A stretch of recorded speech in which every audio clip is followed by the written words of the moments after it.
नमस्कार, मैं हूं विष्णु शर्मा और आप मेरे साथ देख रहे हैं अमिताभ बच्चन की 75 दिलचस्प अनोखी कहानियां जो आप में से बहुतों को शायद ना बताऊं। इस वक्त हम जा रहे हैं उनके अपने नवे सेगमेंट में, नवे पार्ट में, जिसमें हम बताएंगे उनकी दो ऐसी फिल्मों की कहानी जिससे कहीं ना कहीं जया बच्चन जुड़ी हुई थी। कुछ ऐसी दिलचस्प कहानियां उनकी दो बड़ी फिल्में सिलसिला और शहंशाह से रिलेटेड। तो पहली कहानी इसीलिए कि आप सोचेंगे शहंशाह से जया बच्चन का क्या नाता था।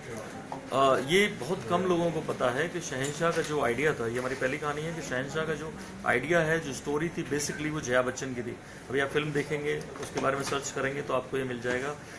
जब शहंशाह का आइडिया टीनू आनंद वो बंदा जिसने अमिताभ को ब्रेक दिलाया सात हिंदुस्तानी में, टीनू आनंद उनके फैमिली फ्रेंड थे, उनको बताया कि ये जो फिल्म है, ये आइडिया है कि अमिताभ बच्चन इस तरह से आए और महानायक की तरह।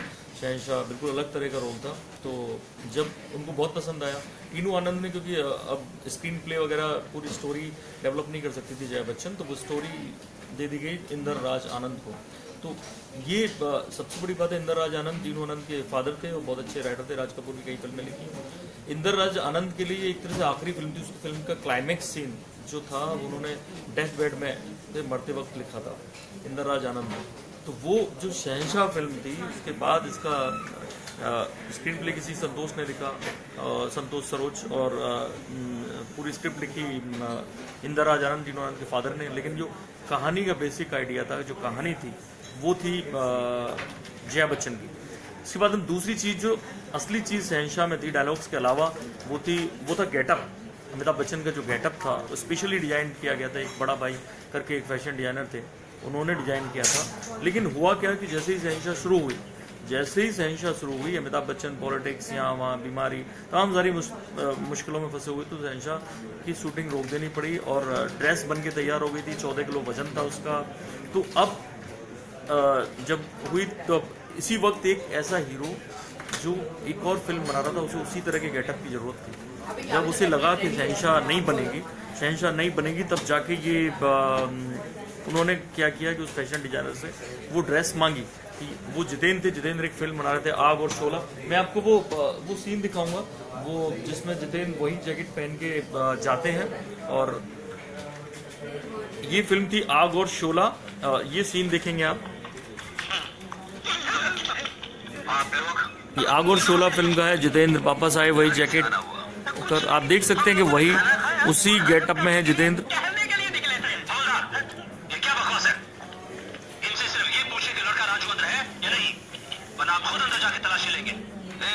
इंस्पेक्टर साहब, आप खुशी से तलाशी ले सकते हैं, लेकिन एक बात बताने की, तो ये आप देख सकते हैं कि सेम गेटअप आग और शोला फिल्म में ये वही जैकेट थी जो अमिताभ बच्चन के लिए बनाई गई थी।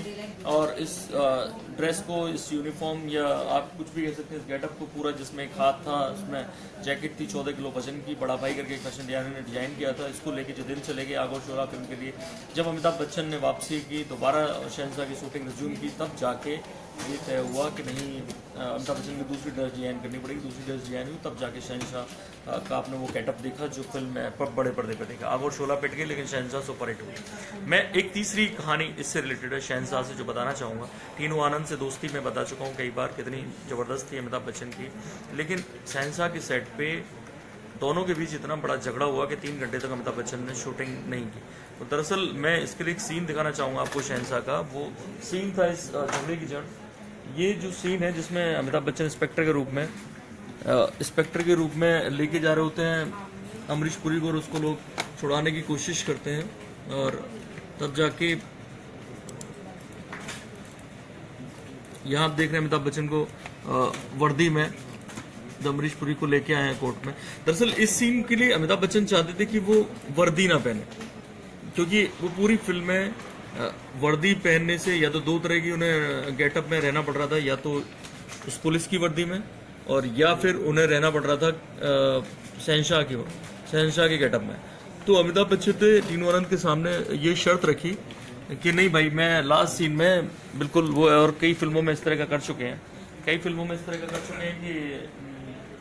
उन्होंने एक ब्लेजर पहन के अमिताभ बच्चन ने कई फिल्मों में जिसमें पुलिस अधिकारी बने वो अक्सर ब्लेजर पहनते हैं। वो ब्लेजर पहनना चाहते थे कि लास्ट सीन में मैं इस तरह के ब्लेजर पहनूँ, मैं स्मार्ट लगूंगा, वो पुलिस की वर्दी ना पहनूँ। तो टीनू आनंद ने साफ मना कर दिया, बोले मेरे पिताजी ने लिखा है ये सीन तो कुछ सोच के लिखा होगा। नहीं, 3-4 घंटे बैठे रहे, फिर इंदिराज आनंद सेट पे आए तो उन्होंने अमिताभ को जिस तरीके से समझाया कि अमिताभ की बोलती बंद कर दी। उन्होंने क्या किया कि वहाँ एक डस्टबिन था, डस्टबिन में 3 कपड़े पड़े हुए थे, केसरिया, हरा और सफ़ेद। तो उन्होंने अमिताभ बच्चन को कहा कि ये जो तीनों कपड़े हैं ना, अगर ये आपस में सिले होते तो तिरंगा होता और इसके लिए तुम किसी की भी जान ले लेते, अपनी जान दे देते।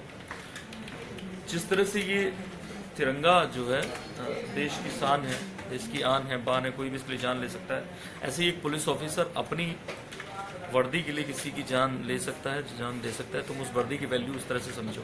तो ये जो सीन है, मैंने इसीलिए जो सीन दिखाया कि इस सीन को लेके इतना झगड़ा हुआ और फिर फाइनली अमिताभ बच्चन की बोलती बंद होगी और अमिताभ बच्चन ने वो वर्दी ही पहनी, पुलिस की वर्दी पहनी और वो सीन पुलिस की वर्दी में शूट किया। ये शहंशाह की 3 कहानियाँ थी दिलचस्प, जो आपको शायद ना पता हो। 2 कहानियाँ मैं जया बच्चन की जो अमिताभ के साथ फिल्म थी सिलसिला अमिताभ और जया की ज़िंदगी का एक ऐसा सिलसिला है, ये आप जानने के लिए, क्योंकि इसमें रेखा थी, इसमें जया थी, तो लोगों को लगा कि उनकी रियल लाइफ स्टोरी है, इसलिए सिलसिला को लेकर यश चोपड़ा ने बहुत अच्छी स्ट्रेटजी बनाई। पहली स्ट्रेटजी थी कि उनका म्यूज़िक जो है सिलसिला का वो एंड टाइम को रिलीज़ किया। एंड टाइम पे रिलीज़ करने से क्या हुआ कि लोगों में एक क्यूरियोसिटी बनी रही। लास्ट टाइम पे रिलीज करने से ये रणनीति बाद में फिरोज खान ने भी जांबाज के लिए अपनाई। उसी तरह एक गाने की धुन थी जो अमिताभ बच्चन के पास थी कि वो अमिताभ बच्चन और शम्मी कपूर ने एक धुन तैयार की थी जमीर फिल्म की शूटिंग के दौरान। नीला आसमां करके एक गाना है सिलसिला में। अमिताभ ने फ़ोन किया शम्मी कपूर को और उनसे कहा कि ये मुझे गाने की धुन चाहिए और मुझे अपने उसमें इस्तेमाल करनी है। इस तरह से वो गाने की धुन आई और भी रंग बरसे गाना अमिताभ बच्चन से लिया। मैं ये बता रहा हूँ कि इस तरह से उन्होंने कितनी मेहनत की, लेकिन असली मेहनत जो हुई सिलसिला में वो हुई थी जया और रेखा को राजी करने में। बेसिक कहानी क्या थी कि इस फिल्म के लिए अमिताभ के साथ रेखा और जया की जगह परवीन बॉबी और स्मिता पाटिल थी। जया के रोल में स्मिता पाटिल थी और परवीन बॉबी थी रेखा के रोल में। लेकिन जब अमिताभ बच्चन के पास यश चोपड़ा पहुंचे और जाके बोले मिलने गए बताने के फाइनली ये कास्ट हो गया है, तो अमिताभ ने उनसे एक सवाल किया, क्या आप इससे सेटिस्फाइड हैं कि जो कास्ट आपने की है, क्या इससे सेटिस्फाइड है? तो बोले कि नहीं, मैं तो किसी और को चाहता था। यश चोपड़ा ने कहा। बोले किसको चाहते थे? बोले मैं जया और रेखा को चाहता था। तो अमिताभ ने थोड़ा लंबा सा पॉज लिया, फिर बोला कि देख लीजिए अगर वो दोनों लोग राजी हो जाएं तो ये आपको राजी करना पड़ेगा। तो मैं कुछ नहीं बोला। तो यश चोपड़ा खुद जया के पास गए, उनको कन्विंस किया, फिर रेखा के पास गए, उनको कन्विंस किया, दोनों की स्टोरी सुनाई, दोनों लोग राजी हो गए। जब दोनों लोग राजी हो गए तब जाके उनके संग दिक्कत आई कि अब परवीन बॉबी और स्मिता पाटिल को कैसे मना किया जाए।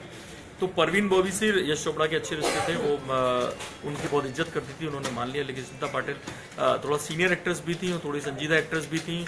अमिताभ के साथ उस फिल्म में काम करने को लेकर बहुत ख्वाहिशमंद थी। तो अब यश चोपड़ा को बड़ा मुश्किल हुई कि उनको कैसे मना किया। तो इसके लिए जो फिल्म के दूसरे हीरो थे शशि कपूर, उनको काम पे लगाया गया। उन्होंने स्मिता पाटिल को जाके कन्विंस किया, वो नाराज भी हो गई। लेकिन इस तरह से सिलसिला बना, इस तरह से सिलसिला हुआ। जया और रेखा का शुरू हुआ। उसके बाद रेखा की कोई लीड अमिताभ के साथ ऐसे लीड में कोई फिल्म नहीं आई। उस फिल्म के बाद कई सालों तक जया बच्चन ने भी काम नहीं किया किसी फिल्मों में। तो बेसिकली ये ऐसी 5 कहानियाँ थी जो शहंशाह से सिलसिला से जुड़ी हुई, जया बच्चन से जुड़ी हुई। जो कहानी हमने आपको बताई आपको इंटरेस्टिंग लगी होंगी तो कमेंट करिए, और हम और कहानियाँ आपके लिए लेके आते रहेंगे। अभी 10वीं किस्त, इसके बाद थोड़ी देर बाद लेकर आएंगे। आप देखते रहिए खबर.com और मैं विष्णु शर्मा, मुझे इजाज़त दीजिए। थैंक यू आप सबका शो को देखने के लिए।